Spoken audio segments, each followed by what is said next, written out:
All right, let us set this up in the following way. When a congressman like Keith Self, who has served this country honorably in the Army, runs across a fellow congressman who has served this country honorably in the Army, Jason Crow, Democrat of Colorado, an Army Ranger with an Iraq deployment. Let's stay in the House because there are a couple of senators, Alyssa Slotkin, who is a CIA analyst, and Mark Kelly, a Navy captain, a combat aviator pilot. But let's stay in the House. When Keith Self or Jake Elzy or Pat Fallon, Air Force vet, and you don't have to be a veteran to listen. My dad served. I've been a private sector guy, but if you have served and you see this video montage, let's stay in the House. Jason Crow, Democrat, Colorado. Chris DeLuzio, Democrat, Pennsylvania. Chrissy Houlihan, Democrat, Pennsylvania. Maggie Goodlander, Representative, Democrat, New Hampshire.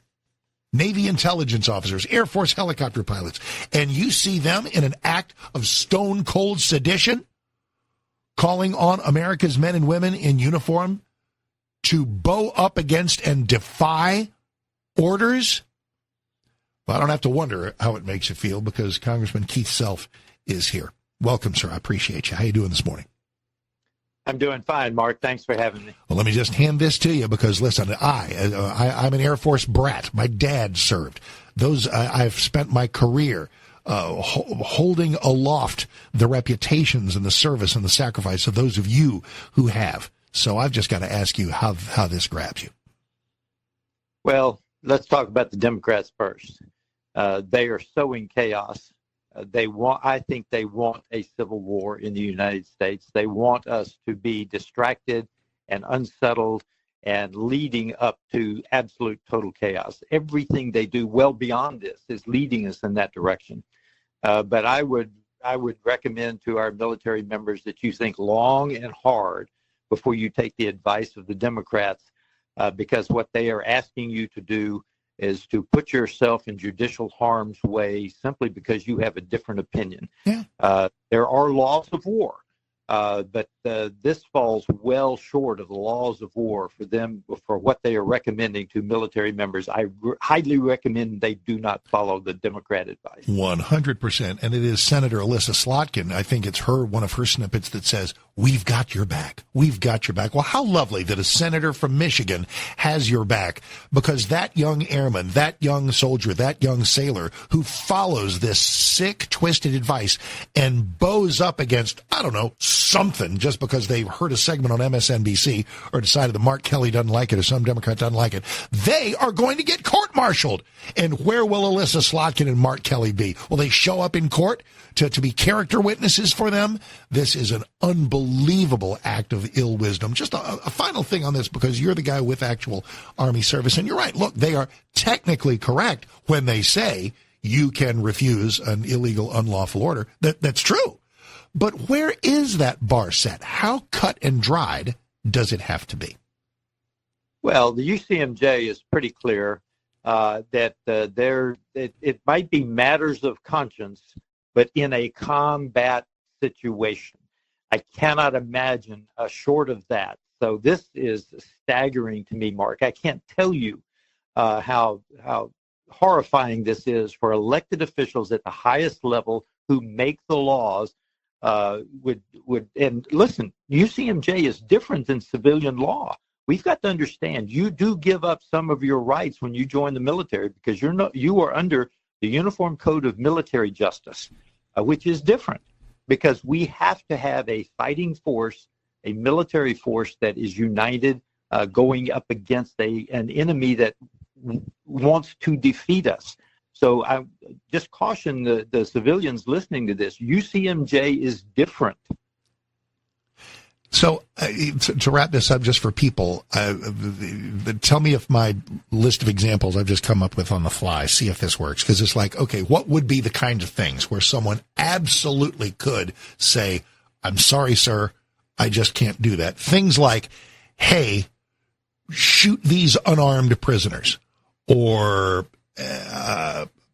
"Hey, here's a village that doesn't have any particular strategic value. I want you to loot it or destroy it. Here's some civilians. let's rape them. I want you to cover up this war crime that I just committed. Here's some clearly marked medical personnel or facilities. Let's fire on them. Good list? It is an excellent list with your last one, because if it's a Red Cross tent that's being used for military purposes, that is the only difference I would have with your list, because we've experienced that in the Middle East. Yep. Red Cross tent or a Red Crescent tent that's being used to hide combatants. Indeed. I wanted to run that by you, because I'm sitting there thinking while we're talking, okay, I'm sure people might be driving around going, okay, well, what kind of things could somebody actually on principle bow up against? But that is not what these folks are talking about in this video. This is born of Trump derangement syndrome, which leads me to add to my list of things that Trump hatred will do. It makes smart people stupid, makes funny people unfunny, makes nice people mean, and it turns patriotic veterans into traitors. I can't believe it. So, hey, you took us into the Middle East there with the Red Crescent and talking about some of the action we have faced across that troubled region. And it is, that's an element of what you were talking about on the floor this week. I had Governor Abbott on as he broke news on the show the day before yesterday, talking about naming the Muslim Brotherhood and CAIR, the Council on American Islamic Relations, as outright terrorist organizations, so they can't buy land. You were on the floor of the House talking about the threat of the rise of Sharia law. So let's you and me spend a couple of moments talking about where these lines are drawn. Do people get religious freedom? Of course they do. Do they get to be Muslim in America? Of course they do. Do they get to use certain precepts of Islam to run their churches, run their lives, run things as they counsel people and deal with people in their private lives? Of course. But do they get to have Sharia courts that conflict with the Constitution? They don't. So let me ask you, to what extent is this happening, and where if it's an item of concern, which I totally believe that it is, where on the spectrum, how far have we gotten into a danger zone? Well, I will turn to, I do not know why the jihadist Muslims have gone on the offense across America right now. I don't understand. Do they believe they've reached a tipping point? But they have. They've gone on the offense across America. So that tells you that they're either concerned about people waking up, or they reached the tipping point. So this is a very real concern. There are more than 300 mosques across Texas, and we're starting to see intimidation tactics against other Muslims. You may remember the case in Richardson where a Muslim imam called the police on a Muslim who was talking to a Christian pastor. So the intimidation factor, and I'm not sure it was in Texas, but a Muslim told a lady she couldn't walk her dog on a public sidewalk because it offended him. Well, that's against the law. So those were the points I was making on the House. Those points where Sharia directly conflicts with American law. And that's where we ought to stand. You're free to practice your religion. You are not free to impose your religion on other people. And it's funny, even in some things that involve family issues or, marriages or child rearing, there have been some cases to enforce certain agreements or in divorce that conflict with some state no-fault divorce laws, some things about kids, about the things you can do in punishing your kids, before we even get to the whole notion of genital mutilation, child marriage, polygamy, things like this. So as we take a look at, listen, this is right up in your neck of the woods. What is the very, very latest on the Epic Ranch thing in Josephine, where they're going to gather a community that's very Muslim flavored, which they totally get to do. But help for me the list of things they can do and the list of things that they cannot do and the degree to which they may be in violation of something. Well, they've recently renamed it the Meadow so that they can hide more. The thing that I just one example of what you asked for specifically, the sign that tells you what they are going to do with the land is like at least 50 yards into the land. You can't read it from the road. Yeah. It is meant to be transparent, and it is not. So now, the larger issue here is they have decided to use contract law to get into the American judicial system. There was a case in Collin County years ago where a marriage contract was then enforced in a Muslim court, a Sharia court, and was accepted by a U.S. judge. So they're using contract law to try to get into the judicial system. So they cannot, and the Meadow now, formerly known as Epic City, they have very strict rules as to who you can sell to, who can buy. So they're using contract law to say that this will be a Muslim Sharia community. I had heard, and thanks for confirming, about the renaming, because it was Epic Ranch, which I think the average person hears that and thinks, oh, it's epic, like a praiseworthy term. And it's an acronym for East Plano Islamic Center. I don't even know how many people knew that, but you sense in the renaming of the Meadow that it's an attempt to make it sound innocuous and not threatening. That's exactly right. The issue has become better known.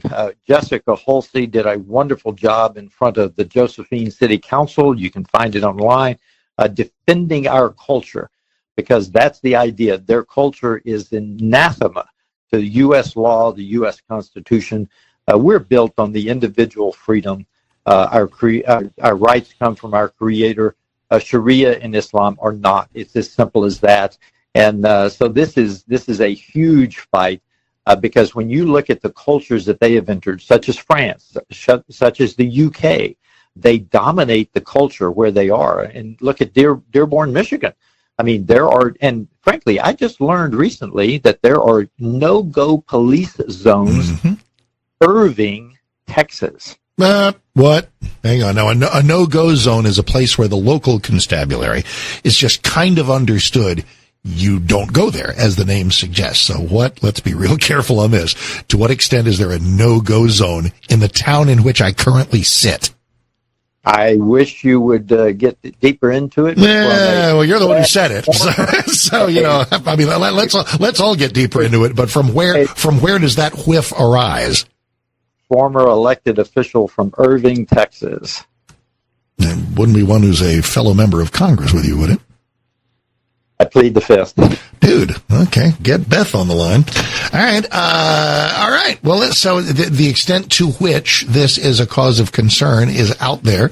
It sort of falls into a narrative a little bit.